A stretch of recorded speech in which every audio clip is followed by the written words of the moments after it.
আসসালামু আলাইকুম সুপ্রিয় শিক্ষার্থী, দা খান একাডেমির পক্ষ থেকে তোমাদেরকে আন্তরিক অভিনন্দন ও শুভেচ্ছা জানাচ্ছি।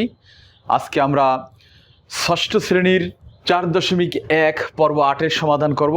8 পর্বে রয়েছে প্লাস মাইনাস ইনটু ডিভাইডেড চিহ্নের সাহায্যে লেখো, অর্থাৎ এই প্রক্রিয়া চিহ্ন, 4টা প্রক্রিয়া চিহ্ন ব্যবহার করে আমরা এই রোমান সংখ্যা 9 এবং 10, 2-এর 9 এবং 10 প্রশ্নের সমাধান করব। গত পর্বগুলোতে আমরা সমাধান করেছি 1 থেকে 8 পর্যন্ত আমরা সমাধান করেছিলাম।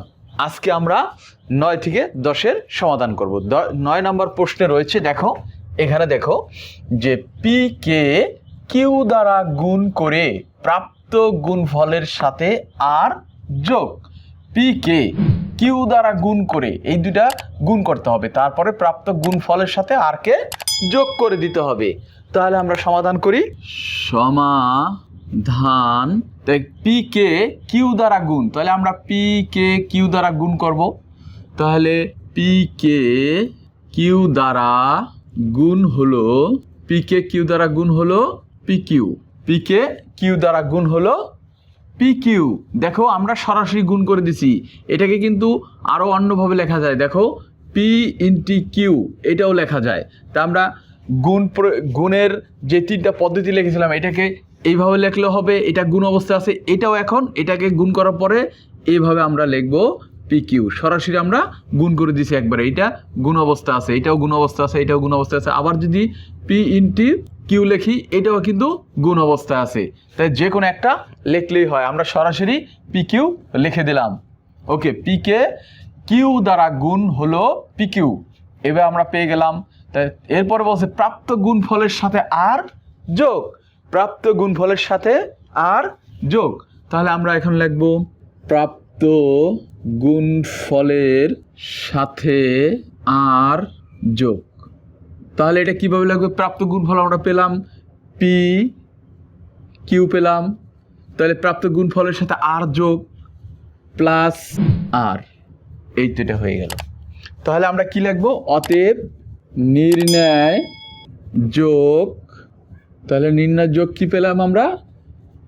পি কিউ প্লাস আর, এটাই অ্যান্সার।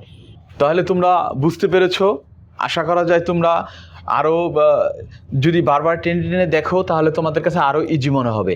তাহলে চলো এবার আমরা এই 10 নম্বর প্রশ্নের সমাধান করি। রোমান সংখ্যার 10 নম্বর প্রশ্নের সমাধান করব। 10 নম্বর প্রশ্ন আছে এক্স কে ওয়াই দ্বারা গুণ করে প্রাপ্ত গুণফল থেকে 7 বিয়োগ।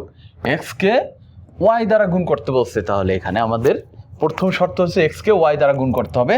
তাহলে আমরা গুণ করব। সমাধান এক্স কে ওয়াই দ্বারা গুণ, এক্স কে ওয়াই দ্বারা গুণ হলো, এক্স কে ওয়াই দ্বারা গুণ হলো এক্স ওয়াই। এক্স ওয়াই এটাকে তোমরা এক্স ইন্টু ওয়াইও লিখতে পারো, এইভাবে লিখতে পারো, অথবা এক্স ইন্টু ওয়াই অথবা এক্স ইন্টু ওয়াই এইভাবে দিতে পারো। হ্যাঁ, এটা গুণ করলে এটাই হবে, এটাও গুণ করলে এটাই হবে। সুতরাং আমরা সরাসরি এক্স ইন্টু ওয়াই না লিখে এক্স ওয়াই, এটা কিন্তু ইন্টু অবস্থা আছে, এটা কিন্তু গুণ অবস্থায় আছে এক্স ওয়াই। তা আমরা এক্স কে ওয়াই দ্বারা গুণ করলাম, এই ফলটা পেলাম। বলছে এক্স কে ওয়াই দ্বারা গুণ করে, গুণ করার পরে কি হলো? প্রাপ্ত ফল। আমরা এই ফলটা পেলাম। এখন প্রাপ্ত গুণফল থেকে, এই যে প্রাপ্ত গুণফল, এটা থেকে কি 7 বিয়োগ করতে বলছে। এখন আমরা লিখব প্রাপ্ত গুণফল থেকে 7 বিয়োগ। যেহেতু বলছে প্রাপ্ত গুণফল থেকে 7 বিয়োগ, তাহলে প্রাপ্ত গুণফল থেকে 7 বিয়োগ কিভাবে লিখবো? আমরা এক্স যে প্রাপ্ত গুণফল, এই যে গুণফলটা তো আমরা এটা পেলাম, এক্স ওয়াই পেলাম, তাহলে থেকে যেহেতু কথাটা বলছে তাহলে আমরা মাইনাস দিব এবং 7 বিয়োগ বলতে বলছে 7, এটাই। অতএব নির্ণয় বিয়োগ আমরা কি পেলাম?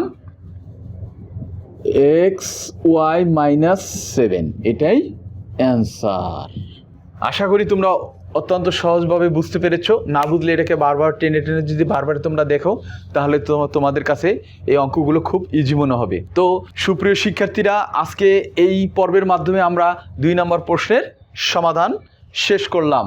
তাই 2 নম্বর প্রশ্নে রোমান সংখ্যায় 1 থেকে 10টা প্রশ্ন ছিল। এটার মাধ্যমে আমরা ইতিপূর্বের ভিডিওগুলোর মাধ্যমে এবং আজকের এই 8ম পর্বের মাধ্যমে 2 নম্বর প্রশ্নের সমাধান হলো, এবং এরপর আমরা 3 এবং 4 অন্যান্য প্রশ্নগুলোর সমাধান করব। তোমরা এই চ্যানেলটিকে সাবস্ক্রাইব করে রাখবে এবং অত্যন্ত সহজভাবেই তোমরা এর উত্তরগুলো পেয়ে যাবে।